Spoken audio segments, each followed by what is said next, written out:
Hello YouTube, welcome back to Resolution. Today's video I've got the Honda CB1000R, the special black edition. As you can see, it is all in black. Even the front forks are painted black. The exhaust is black. The exhaust protection is black.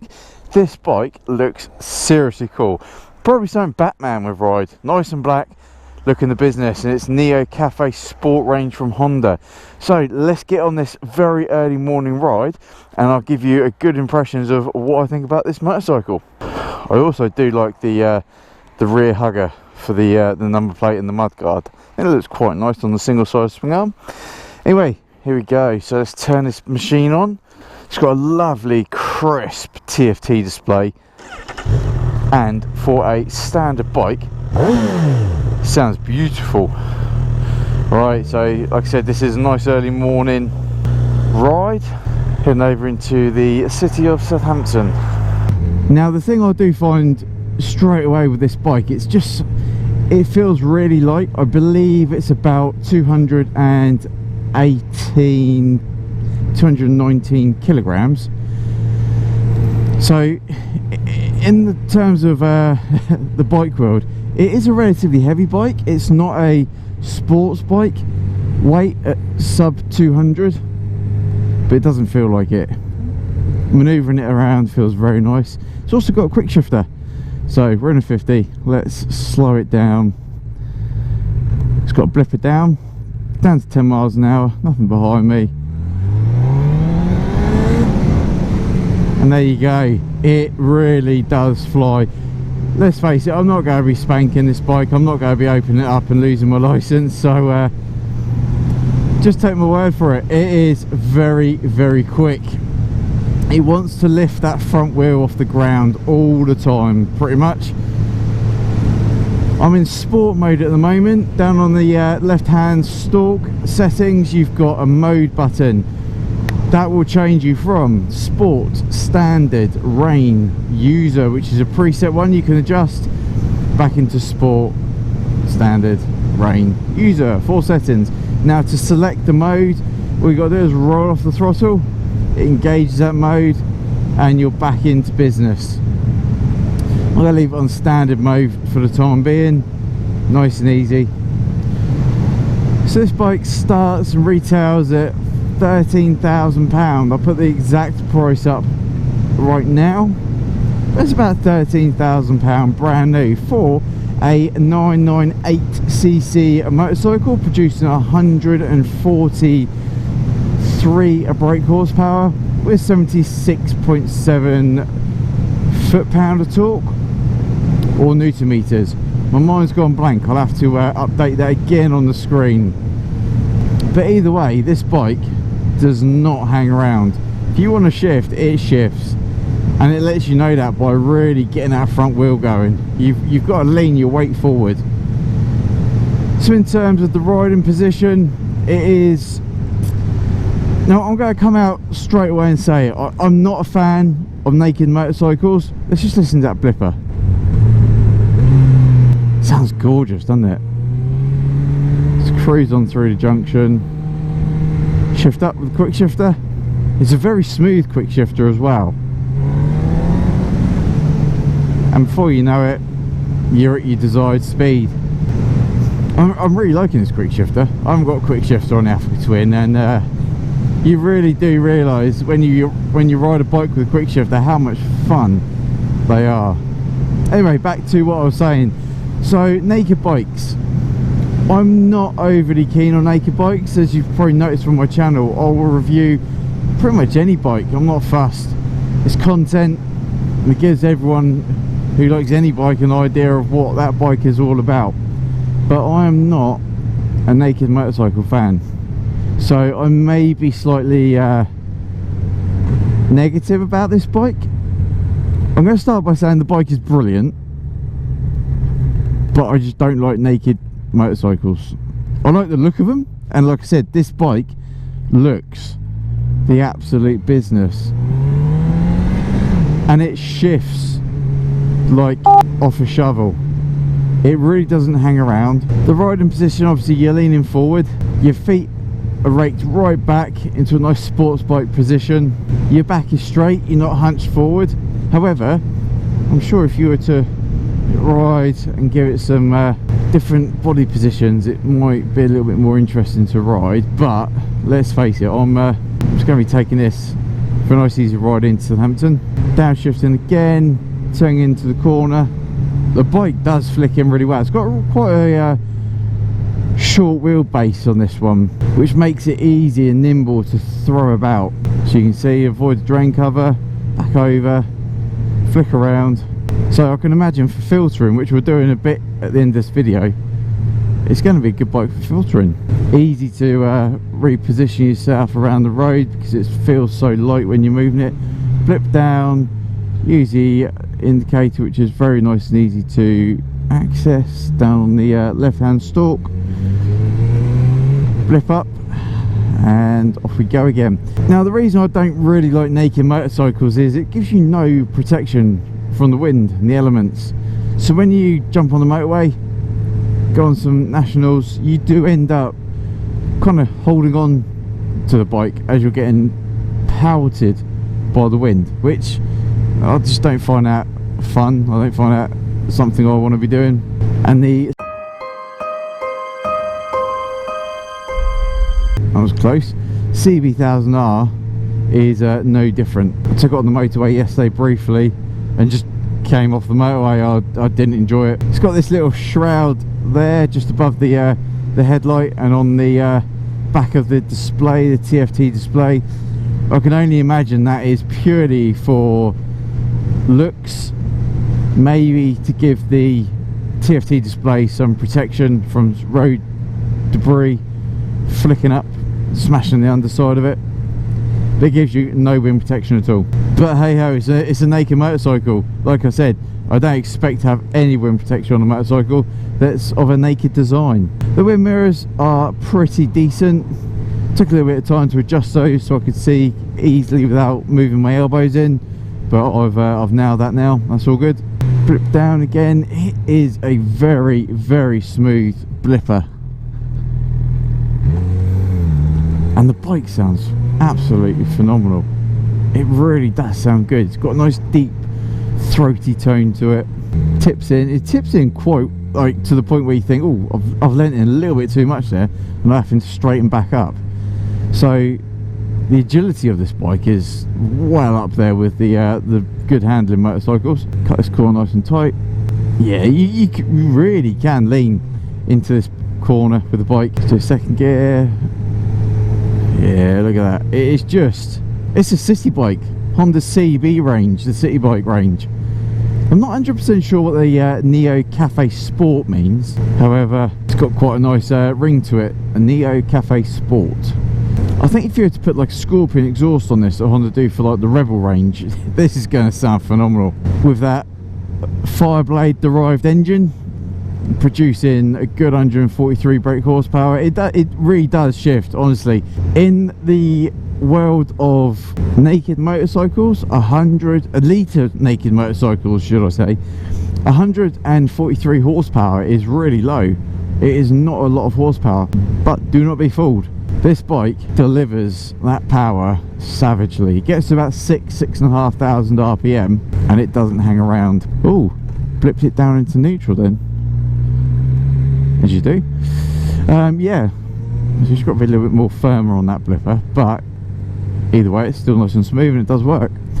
So 143 horsepower for a litre naked bike is not a lot, but that said, this bike really picks up. So I was just saying, about 6,500 RPM, this bike becomes like a sports bike up at 9,000 RPM. It really starts shifting, and at that point you're pretty much holding on. But look at it's just such a nimble bike, and then off you go up to your speed. Very easy. The bike wants to sit up on the back wheel, especially in sport mode anyway. Standard mode, don't get me wrong, it still does do that, but not as aggressively. Rain mode obviously chucks a ton more traction control in. We put it in rain mode now. Yeah, you've got full traction control set in there. Your engine braking's up 2/3. I'm still trying to figure out, because I think they might have changed us around a little bit on the I just don't get why Honda are doing this. Power, engine braking and traction, they're all set differently. So if you're 3 bars power, I think that is full power, whereas on the Africa Twin, 3 bars is minimum power.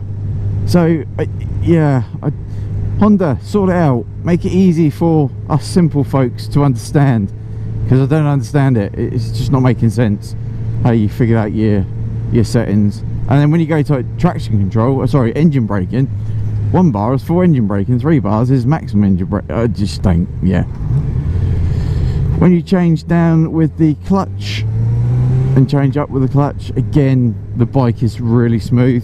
Petrol price is slowly coming down. That's still quite expensive though. The cheapest I've seen is $174 for petrol. The Tft display is really nice. I mean, look at that. You've got a crisp display.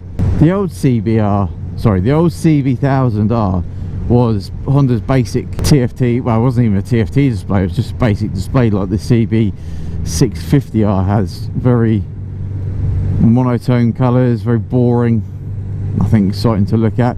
This one actually has connectivity built in, so you can actually connect your phone with an app to this display and you've got a load more functions. I haven't had this bike long enough to have a good tinker around with that. I have had it almost 24 hours, but in that time I just I haven't really been bothered to go through it too much. At the end of the day, it's a naked sports bike. It shifts and it does put a smile on your face. Now the seat on this bike is pretty it's pretty hard. It's not the most comfortable one. It's quite narrow towards a tank.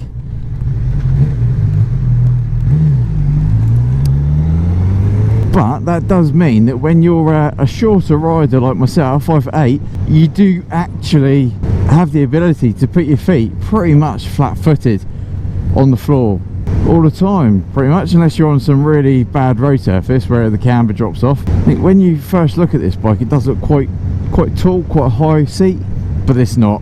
Short riders, you can get on with this, no problem at all. The suspension is very stiff, but it's got an adjustable preload on the rear, so that could obviously be adjusted to make it smoother. The riding position, I'm really not feeling the leaning forward again at the moment. You do have to grip the tank quite a lot with your knees to try and take the pressure off of your shoulders and your arms, so you're not leaning and heavily like using your body weight. I'm not overly keen on the actual like the leaning position. I'm leaning forward quite a bit. It's putting a bit of pressure on the palm of my hands, really. I'm not saying it's the wrist, it's more the palm.